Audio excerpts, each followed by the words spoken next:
This metric is very telling because they can categorize the guys that buy. We can kind of look at that movement between speculative hands and long-term holders.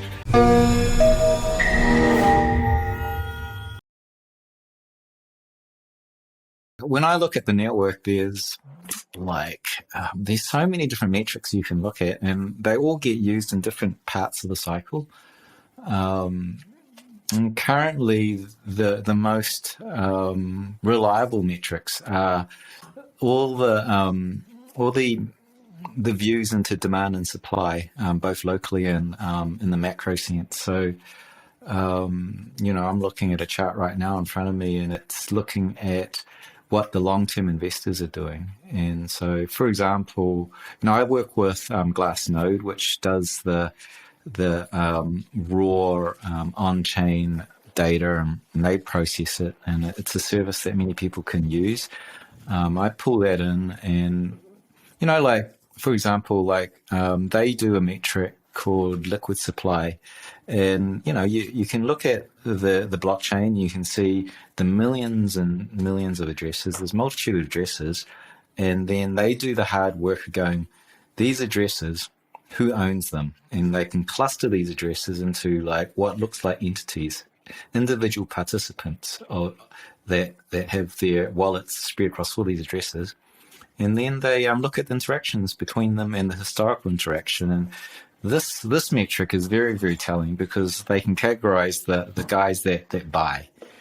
They buy without selling. They're 75% of their transactions are more Bitcoins coming in, very few leaving. And then they have another category, which is liquid and highly liquid. And those guys are more speculative. You look at their history, and they buy and they sell and they trade. We can kind of look at that movement between speculative hands and long-term holders.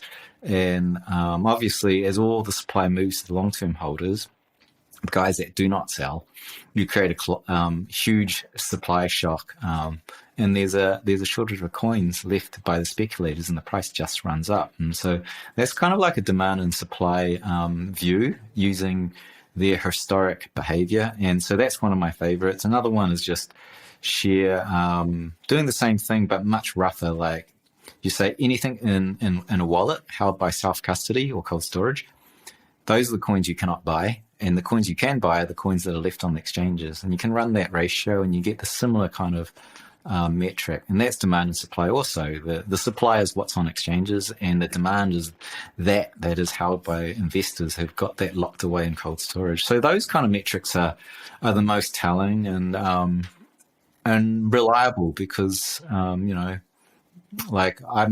cut my teeth using volume on the network, because that was kind of like a proxy to buying and selling, right? There's a direct relationship. If I'm going to buy some coins off someone else, they're going to send it to me, and you can read that volume moving into my wallet as a trade. And so the more trades you get, the more investors are coming in. So you can look at volume as a proxy to the investment activity, and some of the early stuff was based on that. My first metric, which was the first signal for first on-chain signal for Bitcoin, was NVT, which just ran the ratio of that essential volume between investors and the market cap. And so very much like price earnings ratio, you have the share price and how much earnings that company had. You can run a ratio of its valuation. You've got now in Bitcoin land a valuation, the market cap of Bitcoin, and how much investment activity is going, which is the sheer volume moving between investors. And that became NVT ratio. And you can see oscillations, when it's high network activity by investors and very low valuation, then it's undervalued. So that's another thing we can do, but it's less reliable than this latest generation stuff, which it's the network keeps changing. And when you look at sheer volume, you cannot see, what we've seen in the last 4 years is a mass migration of transactions moving to behind the firewall of exchanges, and you cannot see what the investment activity is really happening inside those exchanges. So you're losing signal, and so yeah, that's another thing around this on-chain field is it's constantly changing because the network's changing. You know, we're now moving into an era where we have layers above the base chain. You know, whether that be exchanges or the